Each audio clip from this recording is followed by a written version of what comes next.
Budget 2025 में भारत के income tax structure में बहुत बड़े बदलाव आए। सरकार ने एग्जिस्टिंग टैक्स रिजीम के साथ एक नया टैक्स रिजीम इंट्रोड्यूस कराया है। इसका मकसद है टैक्स सिस्टम को आसान बनाना और टैक्स पेयर्स को ज्यादा ऑप्शंस देना।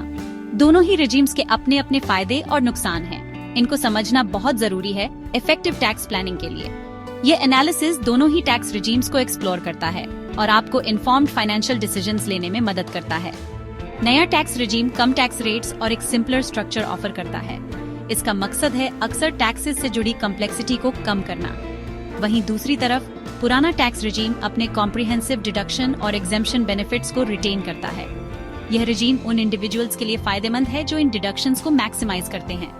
दोनों में से किसको चूज करना है यह इंडिविजुअल की फाइनेंशियल सिचुएशंस और प्रेफरेंसेस पर डिपेंड करता है।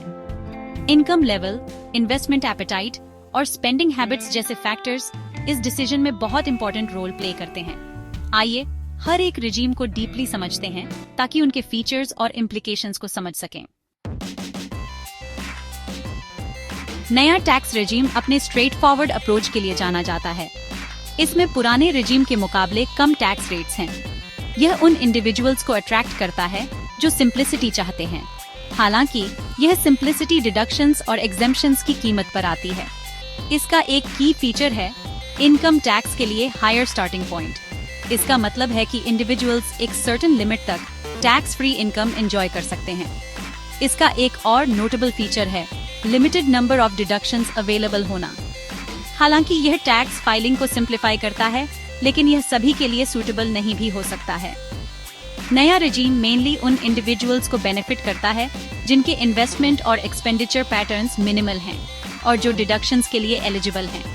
उदाहरण के लिए कोई ऐसा व्यक्ति जो टैक्स सेविंग इंस्ट्रूमेंट्स में इन्वेस्ट नहीं करता है, उसे नया रिजीम ज्यादा बेनिफिशियल लग सकता है। कॉम्प्लेक्स डिडक्शंस का एब्सेंस होने से टैक्सेस फाइल करना और फाइनेंसेस मैनेज करना आसान हो जाता है। हालांकि जो इंडिविजुअल्स हेविली डिडक्शंस यूटिलाइज करते हैं, उन्हें पोटेंशियल टैक्स सेविंग्स का नुकसान हो सकता है। डिसीजन लेने से पहले अपनी फाइनेंशियल सिचुएशन को एनालिसिस करना और दोनों ही रिजीम्स के तहत टैक्स लायबिलिटी कैलकुलेट करना बहुत जरूरी है।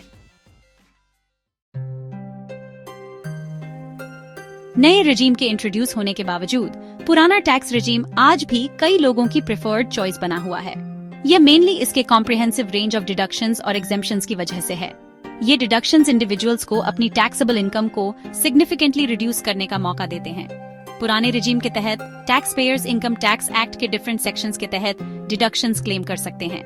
सेक्शन 80C एक ऐसा ही सेक्शन है जो पीपीएफ, ईएलएसएस और लाइफ इंश्योरेंस जैसे इंस्ट्रूमेंट्स में इन्वेस्टमेंट्स पर डिडक्शंस अलाउ करता है।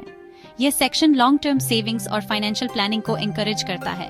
इसी तरह section 80D health insurance premiums पर डिडक्शंस ऑफर करता है। यह न सिर्फ टैक्स बेनिफिट्स देता है बल्कि हेल्थ इंश्योरेंस कवरेज को भी प्रमोट करता है। बाकी डिडक्शंस में home loan interest, education loans और डोनेशंस पर मिलने वाले डिडक्शंस भी शामिल हैं। इसलिए पुराना रिजीम टैक्स सेविंग और फाइनेंशियल प्लानिंग के लिए एक होलिस्टिक अप्रोच प्रोवाइड करता है। सब्सटेंशियल इन्वेस्टमेंट्स, इंश्योरेंस प्रीमियम्स और होम लोन्स वाले इंडिविजुअल्स अपनी टैक्स लायबिलिटी को इस रिजीम के तहत सिग्निफिकेंटली रिड्यूस कर सकते हैं। हालांकि बेनिफिट्स को मैक्सिमाइज करने के लिए प्रॉपर डॉक्यूमेंटेशन मेंटेन करना और हर डिडक्शन की इंट्रिकेसीज को समझना बहुत जरूरी है। नए और पुराने टैक्स रिजिम्स में से चूज करने के लिए इंडिविजुअल फाइनेंशियल सर्कमस्टेंसेस का केयरफुली कंसिडरेशन जरूरी है। यह ऐसी सिचुएशन नहीं है जहां एक ही सॉल्यूशन सभी पर लागू हो। इनकम लेवल, इन्वेस्टमेंट हैबिट्स और फाइनेंशियल गोल्स जैसे फैक्टर्स बेस्ट रिजीम डिसाइड करने में बहुत सिग्निफिकेंट रोल प्ले करते हैं। मिनिमल इन्वेस्टमेंट्स और डिडक्शंस वाले इंडिविजुअल्स को नए टैक्स रिजीम की सिंप्लिसिटी और कम टैक्स रेट्स ज्यादा अपीलिंग लग सकती हैं। वहीं दूसरी तरफ जो लोग पुराने रिजीम के तहत डिडक्शंस को मैक्सिमाइज करते हैं, उन्हें उसी के साथ कंटिन्यू रखना ज्यादा बेनिफिशियल लग सकता है। डिसीजन लेने से पहले दोनों ही रिजीम्स के तहत पोटेंशियल टैक्स सेविंग्स को कंपेयर करना बहुत जरूरी है। कई ऑनलाइन कैलकुलेटर्स और टूल्स इस प्रोसेस में आपकी असिस्ट कर सकते हैं।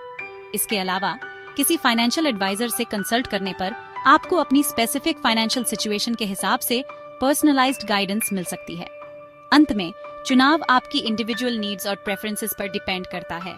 दोनों ही रिजीम्स की अच्छी अंडरस्टैंडिंग और साथ में केयरफुली फाइनेंशियल प्लानिंग आपको एक इन्फॉर्म्ड डिसीजन लेने में इनेबल करेगी, जिससे आपकी टैक्स सेविंग्स ऑप्टिमाइज होंगी।